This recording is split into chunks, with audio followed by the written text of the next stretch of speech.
Hello बच्चों, let's see the question and the question is for two ionic solids. मतलब यहाँ पर हमारे पास क्वेश्चन बेटा दो आयनिक सॉलिड दिए हुए हैं। एक हमारे पास कैल्शियम ऑक्साइड है, एक हमारे पास पोटेशियम आयोडाइड है। Identify the wrong statement among the following. इनके बीच में हमें रॉन्ग स्टेटमेंट बताना है। तो सबसे पहले बेटा आपको ये तो पता है कि ये दोनों हमारे पास कैसे हैं बेटा, ये दोनों आपके पास आयनिक सॉलिड है, ये आपको ध्यान में रखना है। अब हम पहले ऑप्शन नंबर ए देखते हैं। तो CO has a high melting point, ये आपका बिल्कुल सही जवाब है। ये CO जो होगा, कैल्शियम ऑक्साइड होगा, इसका जो मेल्टिंग पॉइंट होगा बेटा ये आपका ज्यादा होने वाला है। तो ये बिल्कुल सही स्टेटमेंट है।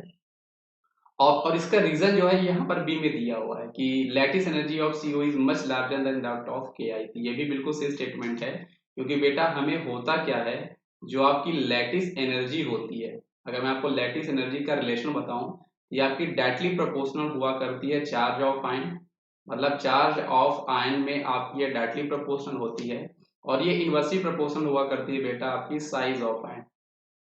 मतलब जो आपके साइज ऑफ आयन होंगे वो अगर छोटे होंगे तो आपकी लैटिस एनर्जी जो होगी ज्यादा होगी। ये हमें कैट आयन के रिस्पेक्ट में बात कर रहा हूँ, है ना। तो ये आपको ध्यान रखना है।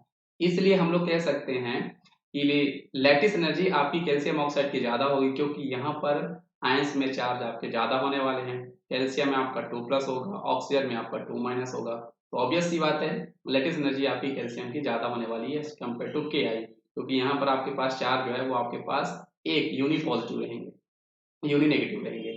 लेकिन कैल्शियम में चार्ज ज्यादा है, इसलिए लैटिस एनर्जी ज्यादा होगी।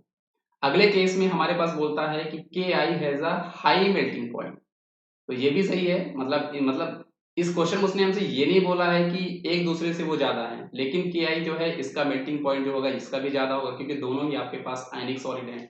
और जो हमारे पास आयनिक सॉलिड होते हैं बेटा, यहाँ पे होता क्या है एक्चुअल में, यहाँ पर आपके पास जो आपके कंस्टिट्यूएंट पार्टिकल्स होते हैं, कैट आयंस और एन आयन जो आपके हुआ करते हैं, ये आपस में स्ट्रॉन्ग इलेक्ट्रोस्टैटिक फोर्स से बॉन्डेड होते हैं। किससे बॉन्डेड होते हैं बेटा? ये आपस में strong electrostatic force, electrostatic static force जो आपका होता है, टेंशन फोर्स, उससे आपके बॉन्डेड होते हैं। इसलिए इनके मेल्टिंग पॉइंट जो होते हैं वो आपके ज्यादा हुआ करते हैं। अब हम लोग ऑप्शन नंबर डी की बात करते हैं कि KI सॉल्युबल इन बेंजीन, और यही स्टेटमेंट जो है बेटा ये हमारे पास गलत है। KI सॉल्युबल इन बेंजीन ये स्टेटमेंट आपके पास गलत है, और ये इस क्वेश्चन का सही जवाब है। क्यों? क्योंकि बेटा जो आपका KI है वो है आपका आयनिक सॉलिड, है ना।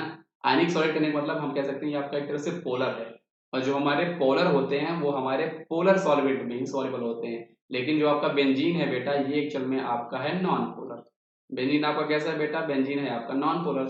तो अगर आपके पास नॉन पोलर होगा तो ऑब्वियस सी बात है वो वहां पे सॉल्युबल नहीं होगा। ये स्टेटमेंट आपका गलत है। इस क्वेश्चन का सही जवाब आपके पास ऑप्शन नंबर डी है। तो आई होप आपको ये कॉन्सेप्ट जो है बेटा ये आपका समझ में आया होगा। Thank you.